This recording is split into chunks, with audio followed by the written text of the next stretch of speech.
পাশাপাশি আদাবেশিদের মার্কেটও আছে।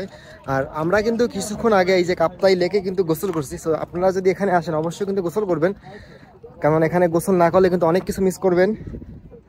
আর এর যে পানিটা কিন্তু একদম নিট অ্যান্ড ক্লিন, কোনো ভেজাল নাই, কোনো ময়লা নাই, এবং পানিটা কিন্তু বেশ ঠান্ডা। সো আপনি যখন গোসল করবেন তখন কিন্তু একটা বেশ প্রশান্তি ফিল আপনাকে দিবে। টক, তারা সত্যি কথা বলে বড়ই বিক্রি করে, আমাদের মতো মিষ্টি বলে না। টক টক কস কস ভালো না, বড়ইগুলো খুব কস কস। কত আছে এগুলো? 80 টাকা করে করার জন্য, মানে 80 টাকা পিস। পাইপ দেন শর্ট দেখে কাটবেন, যেটা হালকা শর্ট আছে। সো এইটা ডাব খেলে সবসময় হালকা শরালাযুক্ত ডাব খাবেন, একবারে কচি ডাব কিন্তু কখনো মিষ্টি হয় না। হালকা শর্ট খেলে ডাবটা মিষ্টিও হয়, নারকেলও খাওয়া যায়, আর পানিটাও মিষ্টি হয়। কিন্তু খেতে মন যায়, খেতে খুবই মিষ্টি। তো 3 পিস আনারস কিনলাম আমরা 40 টাকা করে, এখন আমরা খাবো। এই যে কাটা বানাচ্ছে,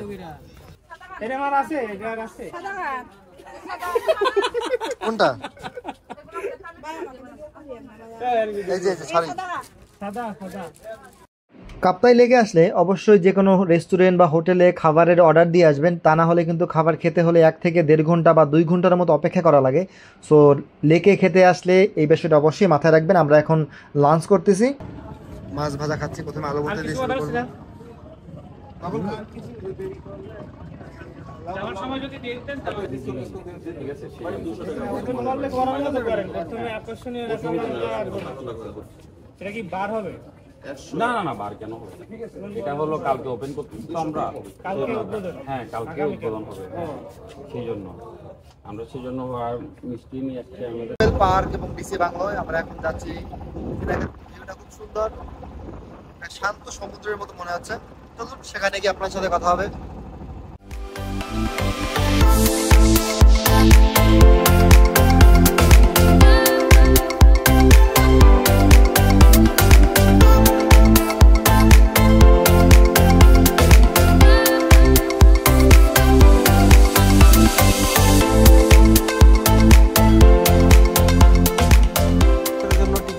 এই যে দেখেন 20 টাকা, আমরা ভাবছিলাম ফ্রিতে, কিন্তু ফ্রি না এটা। আসলে এই ব্রিজে উঠতে গেলে আপনাকে 20 টাকা দিতে হবে। আমি বুঝলাম না যে এটা ব্রিজ উঠতে টাকা দেওয়া লাগবে কেন ভাই, বাট সবাই দিচ্ছে, এখন তো আমাদের কিছু করার নাই। তো আমরা যাই ব্রিজটা দেখি যে ব্রিজে কি এমন সৌন্দর্য আছে। কাপ্তাই ব্রিজে 20 টাকা টিকিট দিয়ে কেটে ওঠার পর শুনি এই ব্রিজে নাকি দাঁড়ানো যাবে না, অর্থাৎ আপনি শুধু ব্রিজের এ মাথা থেকে ও মাথা পর্যন্ত হেঁটে আসবেন, টাকা শেষ। বাট এখানে উঠতে তারা 20 টাকা নিচ্ছে, কিন্তু দেখেন এত পরিমাণে মানুষ, মানে একজনের আগে একজন লেগে থাকে। তো একজন বা দুইজন একসাথে যে হাঁটবে সেরকম কোনো ব্যবস্থা নেই, মানে প্রচুর ভিড়। সো আমি সাজেশন করবো সবসময় ছুটির দিনটা অ্যাভয়েড করে এখানে আসবেন।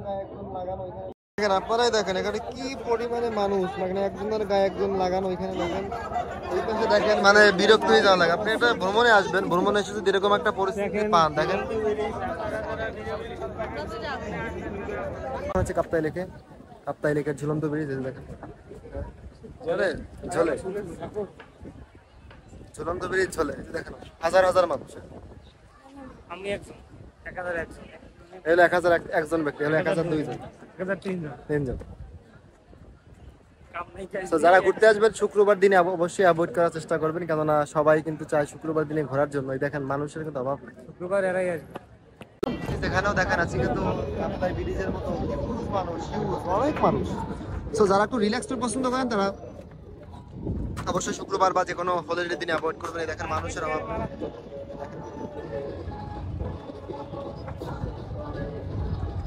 এখন আমরা ব্যাক করব আমাদের বাড়ির উদ্দেশ্যে। সো আপনারা দেখতে পাচ্ছেন আমরা এখন সমস্ত পর্যটন কেন্দ্রগুলো ঘুরে কিন্তু আমরা এখন বাসায় ফিরে যাচ্ছি, আর কি যার যার গন্তব্যের উদ্দেশ্যে সেই সে রওনা দিব। আশা করছি যে আপনাদের আমাদের এই ভিডিওটা বা আমাদের এই ভিডিও সিরিজটা ভালো লাগবে। বাই।